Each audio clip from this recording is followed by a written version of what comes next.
काय सांगाल आपल्या रुग्णालयामध्ये एक अवघड अशी शस्त्रक्रिया झाली, कशा पद्धतीने आणि कोणती शस्त्रक्रिया? एक 7 दिवसापूर्वी आपल्याकडे फुलंब्रीतून एक महिला जिचं वय की 48 वर्ष आहे, ती आपल्या रुग्णालयात ओपीडीसाठी म्हणून आलेली होती.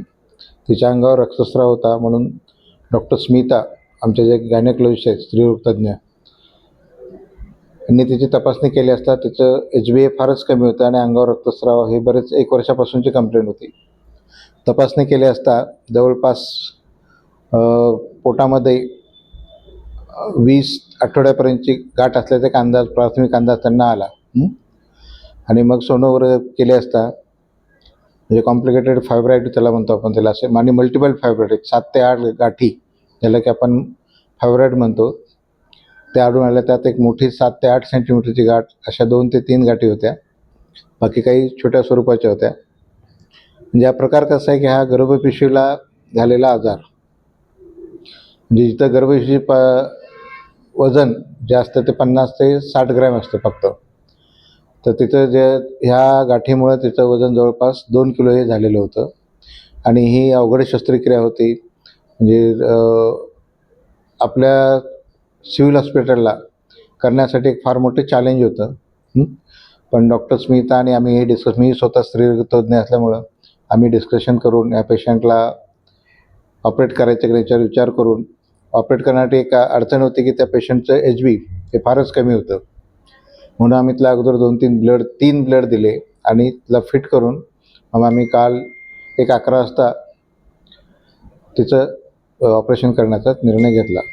ही प्रक्रिया फारच अवघड होती, आव्हानात्मक होती, पण माझ्या सगळ्या टीमनी, त्यातल्या डॉक्टर स्मिता हिच्या पुढाकाराने आणि ॲनेस्थेटिस्ट आमची OTची टीम याच्या सहकार्याने ही यशस्वी शस्त्रक्रिया झालेली आहे. सध्या महिलाही आपल्या वार्डातच आहे आणि अतिशय सुस्थितीत आहे. सर, अंदाजे या ऑपरेशनला कालावधी किती लागला, वेळ किती? एक जवळपास 1.5 तास आपल्या वेळ गेलेला आहे. क्रिटिकल म्हणजे नेमकं कसं क्रिटिकल होतं, कसं? क्रिटिकल म्हणजे आता मी काय सांगितलं अगोदर की जिथं गर्भपिशवीचं नॉर्मल गर्भपिशवीचं वजन जे 50 ते 60 ग्रॅम असतं फक्त, तर हे या गाठीमुळं त्या गर्भाशयाचं वजन हे जवळपास 2 किलो झालेलं आहे. म्हणजे विचार करा की किती मोठ्या गाठी असतील. त्या जवळपास 7 ते 8 महिन्याची जशी गर्भवती बाई असते तितका ते पोटाचा आकार झालेला असता. आणि ह्या गाठी ह्या वेड्यावाकड्या वाढल्यामुळे त्या गर्भपिशवी संपूर्ण रचना ही बदलून गेलेली होती. त्यामुळे त्याचे जे स्ट्रक्चर असतात ऑपरेशन, जसं नॉर्मल जर गर्भपिशवी काढायची असेल तर ती अगदी सोपी असते, पण हे सगळं हे बदलल्यामुळे त्याच्या म्हणजे व्हेन्स, आर्टरीज, ते युरेटर, ज्या गोष्टी असतात, ब्लॅडर, या सगळ्या गोष्टी असतात. मराठीत म्हणजे ज्याला आपण मूत्राशय नलिका किंवा आपण ते रक्त पुरवणाऱ्या वाहिनी, या सगळ्या ह्या बदलून गेल्या असतात. त्यामुळे कुठे ऑपरेशन करायचं, काय करायचं याचा अंदाजा येत नसतो आणि त्यामुळे महिलेच्या जीवाला फार मोठा धोका असतो.